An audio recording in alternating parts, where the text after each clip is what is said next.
दोस्तों आज हम बात करेंगे कैसे नेशनल प्रोजेक्ट जो कंस्ट्रक्शन के उसको अनाउंस किया जाता है।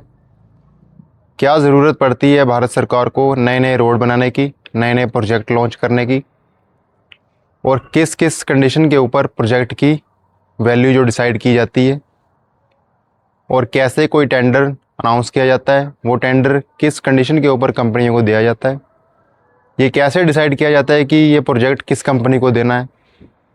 तो आज की वीडियो जो फ्रेश सिविल इंजीनियर्स हैं और जो सिविल इंजीनियरिंग कर रहे हैं उनके लिए बहुत बढ़िया होने वाली है। तो चलिए वीडियो को शुरू करते हैं। दोस्तों जब भी कोई नया प्रोजेक्ट सरकार निकालती है तो सबसे पहले ये देखा जाता है कि इस प्रोजेक्ट को निकालने की क्या ज़रूरत पड़ रही है। आप जब भी देखते हैं कि बड़ी सिटी में जो बड़ी बड़ी गाड़ियाँ जो ट्रांसपोर्ट में होती है वो ट्रैफिक के लिए बहुत ज़्यादा प्रॉब्लम क्रिएट कर देती हैं। तो आप देखते हैं कि सरकार का जो मेन ध्यान होता है वो होता है कि ये जो बड़ी गाड़ियाँ हैं इनको मेन जो आपका मार्केट है उस रूट से डाइवर्ट करें।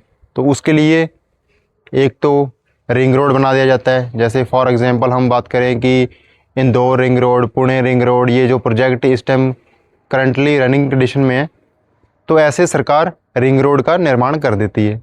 या फिर सरकार एक नया अलाइनमेंट जो बिल्कुल नया रूट होता है उसका सरकार विचार करती है, जिसमें कि जो बड़ी गाड़ियाँ होंगी, जो मान लीजिए जिनको डायरेक्ट, मान लो मैं एग्जांपल लेता हूँ दिल्ली से मुंबई, जिनको दिल्ली से मुंबई जाना है उनको डायरेक्ट एक्सप्रेसवे ही बेस्ट रहेगा, जबकि अगर वो छोटी छोटी सिटी से होते हुए गुजरेंगे तो उनको ज़्यादा टाइम लगेगा।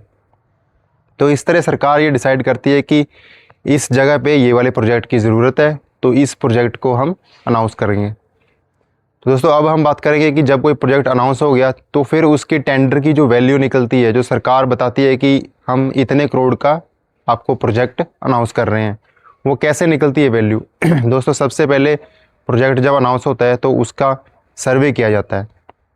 सर्वे में दोस्तों देखा जाता है कि जो प्रोजेक्ट का रूट है, जिसको हम अलाइनमेंट बोलते हैं अपने सिविल इंजीनियरिंग में, वो रूट डिसाइड किया जाता है कि ये प्रोजेक्ट कौन कौन से एरिया को कवर होता हुआ जाएगा।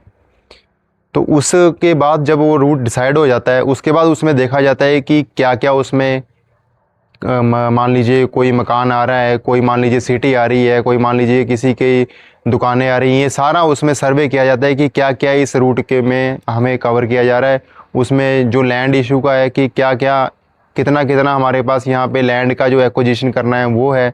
उस ब्रिजेस का डिसाइड किया जाता है कि कहाँ पे अंडरपास आना है, कहाँ पे माइनर ब्रिज आने हैं, कहाँ पे मेजर ब्रिज आने हैं, कहाँ पे आरओबी आना है, कहाँ पे फ्लाईओवर, ये सारी चीज़ें उस सर्वे में डिसाइड कर दी जाती हैं।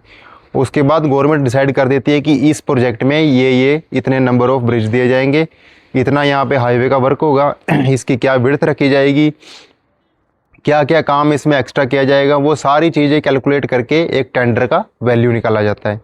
जब वो टेंडर का वैल्यू गवर्नमेंट डिसाइड कर लेती है फिर वो प्रोजेक्ट अनाउंस किया जाता है। टेंडर को इनविटेशन जो देना होता है प्राइवेट कंपनियों को, जब वो टेंडर अनाउंस कर दिया जाता है उसमें फिर जो प्राइवेट कंपनी हैं वो उसमें बिड, उसको बोलते हैं बिडिंग, उसमें बिड में वो अपना पार्टिसिपेट करती हैं। उसमें कंपनियां देखती हैं कि जो टेंडर की वैल्यू भारत सरकार ने जो टेंडर की वैल्यू अनाउंस की है, हम उसमें कितना प्लस में करेंगे काम कि हमें उसको कर पाएंगे, या फिर कितना डाउन में हम उसको कर सकते हैं। वो फिर कंपनी का अपना खुद का डिसीजन होता है। टेंडर का जो इसमें पार्टिसिपेट कंपनियां करती हैं उसमें सरकार जो लोवेस्ट बिडर होती है, जो सबसे कम वैल्यू लगाएगी कि हाँ हम इसको कम से कम इतने में कर देंगे, तो सबसे कम वैल्यू वाली कंपनी होगी उसको वो प्रोजेक्ट दे दिया जाता है। दोस्तों अब वो प्रोजेक्ट किस कंडीशन पे दिया जाता है, क्या क्या एग्रीमेंट में कंडीशन होती हैं, ये कंपनी और जो सरकार का आपस में जो एग्रीमेंट बनता है उसमें जो टर्म्स एंड कंडीशन होती हैं उनके बिहाव पे ये सब पूरा प्रोजेक्ट का एग्रीमेंट बन जाता है।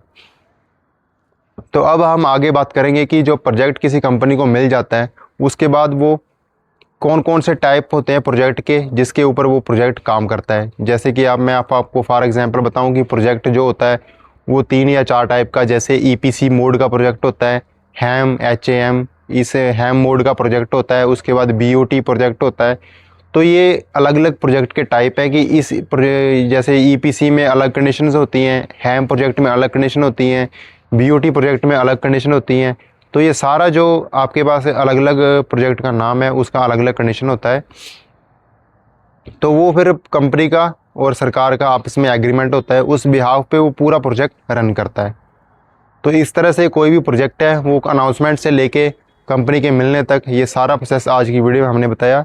दोस्तों अगली वीडियो में हम आपको बताएंगे कि ये जो प्रोजेक्ट होते हैं BOT, EPC, हैम प्रोजेक्ट, इन प्रोजेक्ट में क्या क्या कंडीशन होती हैं और कैसे कैसे ये प्रोजेक्ट काम करते हैं, और उसके बाद प्रोजेक्ट में काम कैसे किया जाता है। जब कोई प्रोजेक्ट स्टार्ट होता है तो सबसे पहले क्या क्या काम उसमें होता है, क्लीनिंग, CNG के बाद जो उसका OGL होता है, NGL होता है, उसके बाद उसका कटिंग, फिलिंग, हाईवे वर्क, उसका स्ट्रक्चर वर्क, उसमें जो ब्रिजेस बनते हैं, उसमें जो हाईवे का जो आप देखते हैं DBM, CC रोड, क्या क्या उसमें कैसे कैसे काम होता है, और वो प्रोजेक्ट एंडिंग तक कैसे जाता है।